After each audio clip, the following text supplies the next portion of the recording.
Years of going hungry, meticulous budgeting and energy bills up more than 100%. This is the dire reality of the UK's cost of living crisis. Well, since September, Good Morning Britain has been monitoring the food and energy costs of 4 particular families to give us an idea, and they're all from different socio-economic backgrounds. And we have the results. Shall we have a little look? My name's Kirsty Lawler. I'm a 34-year-old single mum from Farnworth, Greater Manchester. I live with my 15-year-old son, my 5-year-old son. My eldest is disabled. He has learning difficulties and ODD. I'm Bill Martin and I stay in a park home with my wife in the outskirts of Glasgow. I'm 79, retired, and my state pension is £194 a week. My name's Julie Mills. I live with my husband and 2 teenage children in Talbot, South Wales. I'm 55 and I work for the NHS as a clerical officer. I'm Rhonda Rose. I'm a 39-year-old single mum.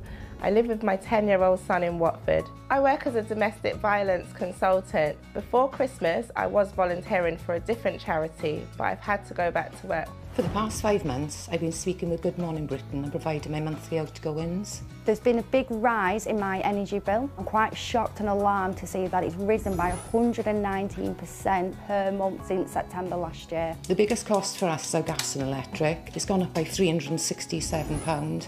I feel now that I'm going to work just to be warm. My electricity bills have roughly increased in the region of about 40%. I was really surprised to see how much my energy bills had gone up by 223% per month. Until I was given figures to Good Morning Britain, I didn't realise how much I was actually spending on food. I've managed now to cut that back by about 24%. So I'm not buying so many treats, I'm not going out for takeaways. Long life skim milk.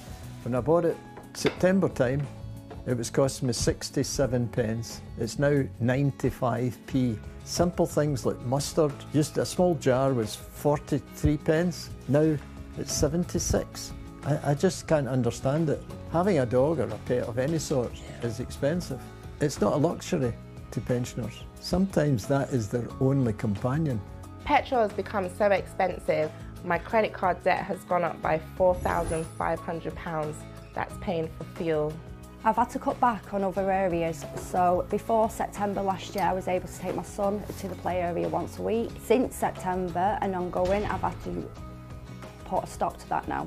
I feel like we are the forgotten families of Britain. We definitely can't go on like this.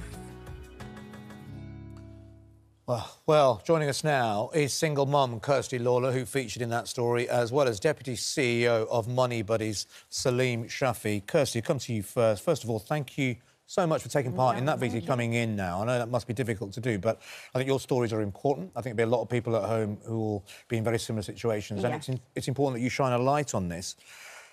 This can't be easy for you. How difficult has it been? What has been the worst point for you in the last few months? Everything. It's, I think, finding it hard not being able to do anything with my children anymore. So I was able to go to play centres with my little boy once a week as a little treat after school or just with his best friend. To do that now, I've got to budget. So I've got to budget in advance, or I've got to take the money out of my food allowance just to be able to do something like that. And it's all about making memories. Kids, you know, they grow up too quickly now, don't they? And at the moment, it just seems everything is just money, money, money at the moment. And it's just too many bills as well. Try and find bills. Were you quite surprised in a way, even though you're living with it and you're juggling and you're counting every penny that you can? Were you, in a way, doing this exercise, surprised you just how much things had changed in that time period? Like just finding out that my gas and electric has gone up by 119%, my food nearly 20%, and then my leisure activities, they've gone down by £25 a month. So it's just getting those figures as well. It's a big eye-opener as well. So have you had to adjust, like, you know, the things that you eat and meal times and the food that you're eating at this Yes, point? so what I do is when I go food shopping now, I go for the cheaper brands. But then I've noticed, because I do my shopping every Wednesday when I get paid, and I've noticed, like, a frozen pizza. So the cheapest frozen pizza that I can get was 65p. A week later, it went up by 15p. Yeah. Wow. And it might not be a lot to a lot of people, but when you're on a set budget or a set limit, it is quite a lot. It all adds up. Of course it does. Even a pack of sausages. Yeah. You know, £1 now for a pack of 6 or a pack of 8 is like £2, £2.50. And that lot, and they, you know, like I'm saying, they want you to make fresh food and things like that, but that's harder as well. Of course, because then you've got all the ingredients to get. And yeah, and the ingredients aren't cheap neither. God, it's a tricky one, isn't it? I'm sure, Salim, you are absolutely overwhelmed, aren't you, with similar stories, similar challenges. You know, and sometimes it can feel like families, particularly who haven't been through this exercise, like you have, Kirsty, and so, what am I doing wrong? I can't manage it.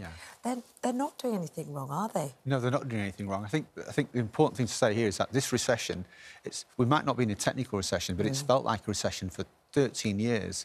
Before COVID, we had millions of people really, really struggling, and the cost of living crisis and COVID have really exacerbated and made other groups now fall into this situation. So we have clients who were already struggling before. Now we're having people from, you know, the themes that you're showing today is a downgrading in people's lives, and that affects people in many different ways. You know, we've even seen doctors who are telling me that they can't afford to take their families on holiday this year. That might not be a big deal when you relate to somebody really struggling to pay the bills, but nevertheless, the whole crisis is affecting people at different levels, and what that does impacts on people's mental health.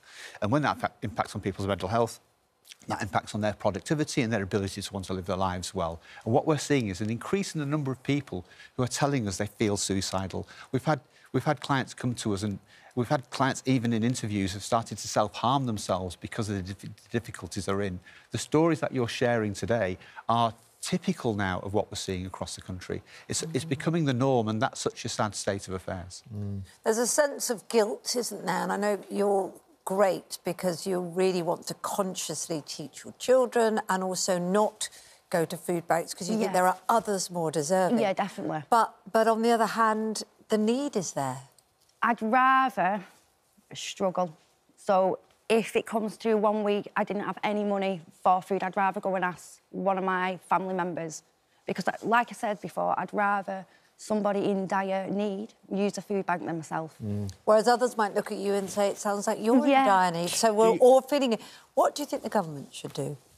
To be honest, I would love the government to come and spend a week with me.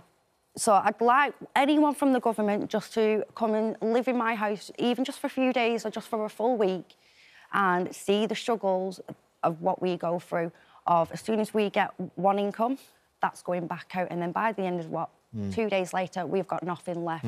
And just basically take a walk in our shoes, because they're never going to do anything about it, I think. Can I ask you, the Conservative government have just appointed a man called Lee Anderson as deputy chair of the Conservative Party. And one of the reasons they say is because he represents the working class and he speaks on behalf of the working class. But one of the things that people have been critical of him is that when it comes to people who go to food banks, I know you say you're trying to avoid that at the moment, but he says that actually a lot of people at home don't know how to budget, don't know how to cook, and they shouldn't have to rely on food banks. They should just basically be able to cook at home and work out how to cook a meal and feed their children, and they don't budget properly. What would you say to someone like Lee? To be honest, it's a complete lie. Without sounding nasty, if I'm at home, when I've dropped my children off and I'm not doing anything, I'm back at home, I'm sat there with my dressing gown on. I don't put no heating on, I don't put no TV on. I do a quick clean, and then that's me for the rest of the day, sat there with my dressing gown on. Cooking, it's impossible to cook, because even getting the fresh ingredients, it's still quite a lot of money. So even if you want to make, say, a chicken casserole, you still need your chicken and your ingredients for that. That's still going to amount up to about £7 to £8, even if you try and do it on a cheap budget as well. And then you've got your cooking appliances, so you've still got to pay for that as well. But also, I know that, you know, my mother, she brought us up, you know, sort of, she's got to come home from work, got to pick the kids up from school, you know, you've got to get their homework done. So you don't have time to do all when you're on your own as a single mum. I'm not being nasty as well, in my busy life as well, because I care for my son, I care for my granddad, and then I volunteer for the elderly and the lonely. I don't have time sometimes to cook at all. So a quick, easy meal is a lot easier for us to do. And to be honest, it's a lot cheaper to run as well. Kirsty, thank you so much. It's just so brave for you to come on and We've talk spoken to the Treasury, by the way. We haven't asked them if they'll come and stay with you, but believe me, we will ask. They're more than a welcome. member of government will. But what they've said about the situation generally is that they've already taken millions out of paying tax altogether by consistently raising income tax and national insurance allowances, and have given a record increase to the national minimum wage. They're also saying they're providing significant support over this year, with an average £3,500 per household. But from your perspective, it's not enough, is it? It's not. It's like this warm home discount that we're all meant to be getting, so the £150 that the government is meant to be giving us. I'm not entitled to it. Apparently my house is energy efficient enough, which it's not. Same for my mum, who's on disabilities. She's been told the same. So, like I said, they're giving us with one hand and taking back with the other. And this will only ever get better if they actually do look at, you know, come and, like I said, come and spend the week with us, and then they'll be able to see the struggles we're all going through. It's not just a benefit. I think that's a sensible idea, because I wish they would. As well. Kirsty, thank you so much. Honestly, it's so important that you come on to tell your story. A lot of people at home will be in your similar situation, and it's good that you shine a light on it. And Salim Shaffi, thank you for everything you do at Money Buddies as well. Now, if you've been affected by any of the issues we've been discussing, you can find advice and support at itv.com/helplines. Here's Laura with the weather.